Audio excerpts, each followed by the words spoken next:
Joining me now live for more on this independent MP, Di Lee. Thank you for your time. What are your thoughts here? Does it sound like a rate hike, maybe two, are on the way? Look, I'm not an expert, but it sounds like it. Just interesting to see what the governor had also identified that fuel prices has increased. And as you know, on this program, I have been calling on the government and the treasurer to really find some relief for working Australian families who are paying a lot of money at the pump. And so therefore, the ABS has, released those figures in terms of, fuel prices increase. And with the special rebate that the Mm. government provided, if we have not had that provision given, then they would have seen an increase of about 18% in energy in paying for the energy bill relief. Sorry, I meant. But in terms of fuel, it's really expensive at the moment, and we need that excise fuel cut, which I've been calling on for. The government has got $20 billion in surplus in that fund. And this is the time that we really need to look at how we can actually support working families, especially in Western Sydney and Fowler.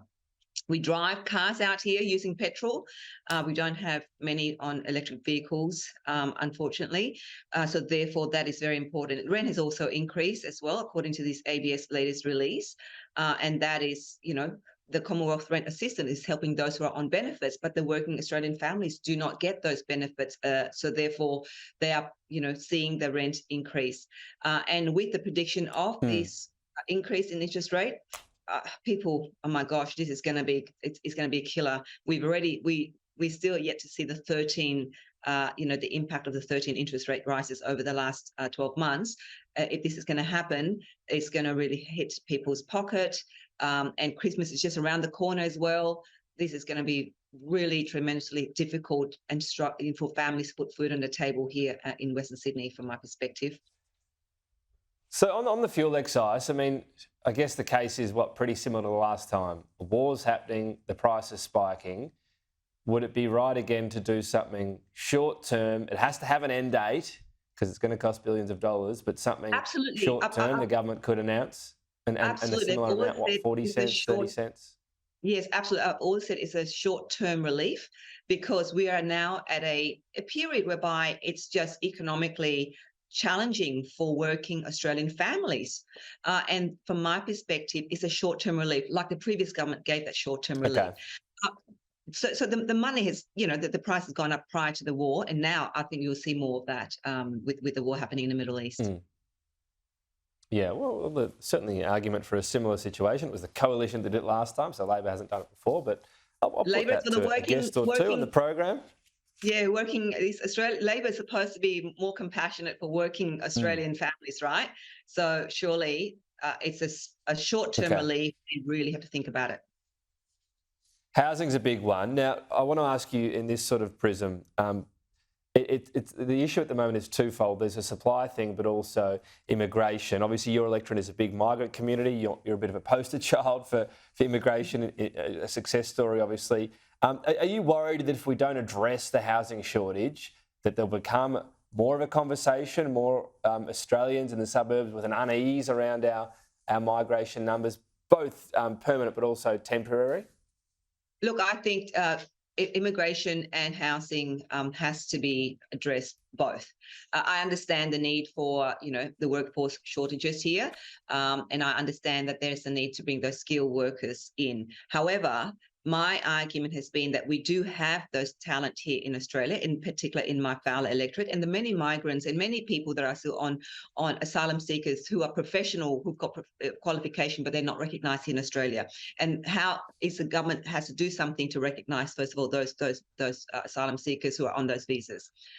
Secondly, the housing situation here in Fowler. And look, the government has the HAF has passed the Parliament, Mm. but you're not going to be able to get the 30,000 homes built in the next 12 to 18 months. So really, it's a collective responsibility, local, state, and federal, to really address the Yeah. issue of housing shortages. So on the state bit, on the state and local, if I can jump in there just to talk about this, because this is something the state government in New South Wales says it wants to do something about. Headlines today, they're doing just that in Parramatta, so North Parramatta. They're stepping in. There's been a lot of red tape. A local council is sort of going on a bit of a go slow, so they're getting into an old strip mall and turning that into high-rise apartments near where there's a transport corridor. Is that what needs to happen? Do you back that approach? Is it right for Fowler too? Because a lot of people say, yeah, let's get more housing density, but not when it comes to where they live. Would you back that approach in Fowler? Look, from our perspective, we've got land, and I think the state government has owned land as well, and old housing stock. They did that in one of our suburbs, which is Bonnyrigg, but that took about 13 years or something to really redevelop.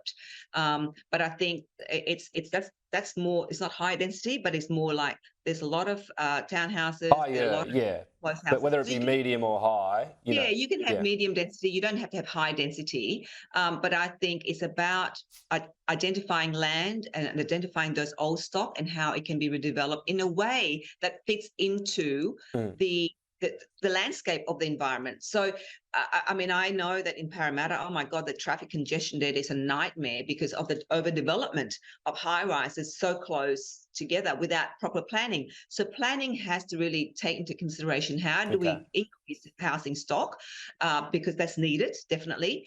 How do we take the people from that electorate, say in Fowler, on that journey to explain the situation so that we don't just, dump it on people.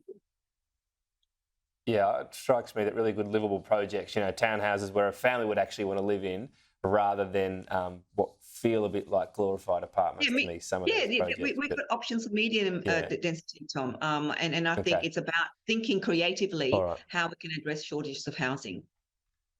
You might tell some of your old council colleagues to get rid of the red tape. Anyway, perhaps for another day. Di Lee, appreciate your time today. Thank you. Thank you.